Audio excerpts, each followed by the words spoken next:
इस वीडियो में मैं आपसे शेयर कर रही हूँ कि नवरात्रि में कलश स्थापना के समय हम ज्वार कैसे लगाते हैं ताकि वो हरे भरे उगे, और कलश स्थापना भी बताऊंगी।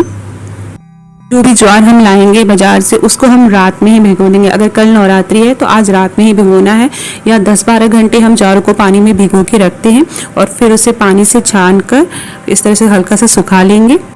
मिट्टी का इस तरह का बर्तन लेंगे, थोड़ा बड़ा लेना है मिट्टी का बर्तन, ताकि हम उस पर कलश भी स्थापित कर सकें। आप चाहे तो कलश अलग से स्थापित कर सकते हैं, और उसमें हम मिट्टी डालेंगे और थोड़ी सी रेत डालेंगे जिसको बालू बोलते हैं या सैंड बोलते हैं। तो मिट्टी जैसे 4 कटोरी मिट्टी ली है तो उसमें 1 कटोरी हमको बालू लेना है या रेत लेना है, और उसको फिर अच्छी तरह से मिक्स कर देंगे। मिक्स करने के बाद जो हमने ज्वार भिगोए थे, रात में भिगो के रखे थे या 10-12 घंटे जो भिगो के रखे थे, फिर उसके ऊपर से हम ज्वार के मिट्टी के ऊपर डालेंगे और थोड़ा सा मिक्स करेंगे, और फिर उसमें हम पानी छिड़क देंगे। थोड़ा सा, बहुत ज़्यादा पानी नहीं डालना है, बट हमको पानी डालते रहना है हर दिन, सुबह शाम दोपहर 3 टाइम इसमें थोड़ा थोड़ा पानी हमको इसमें डालते रहना है। और घर में आप कोशिश करिए कि जिस कमरे में स्थापना हो वहाँ चूहे ना जाएं, क्योंकि अक्सर चूहे भी खा लेते हैं ज्वार को तो भी नहीं उगते हैं। फिर उसमें हम बीच में कलश स्थापित करेंगे।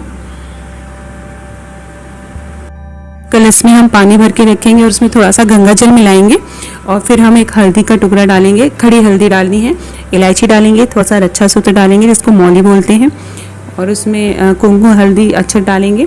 फिर उसके ऊपर हम इस तरह का बर्तन रखेंगे चावल भरकर,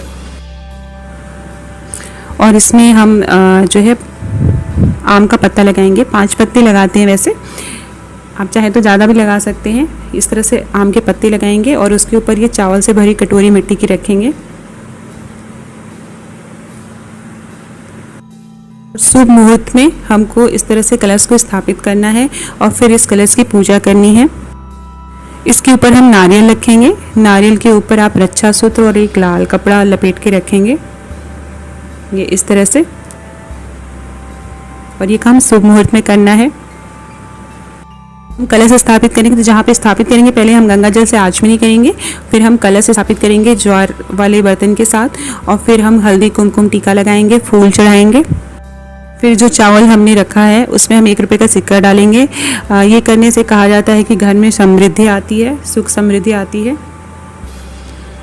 और फिर हम कलश की पूजा करेंगे। तो ये कलश स्थापना की विधि भी है और ज्वार लगाने की विधि है।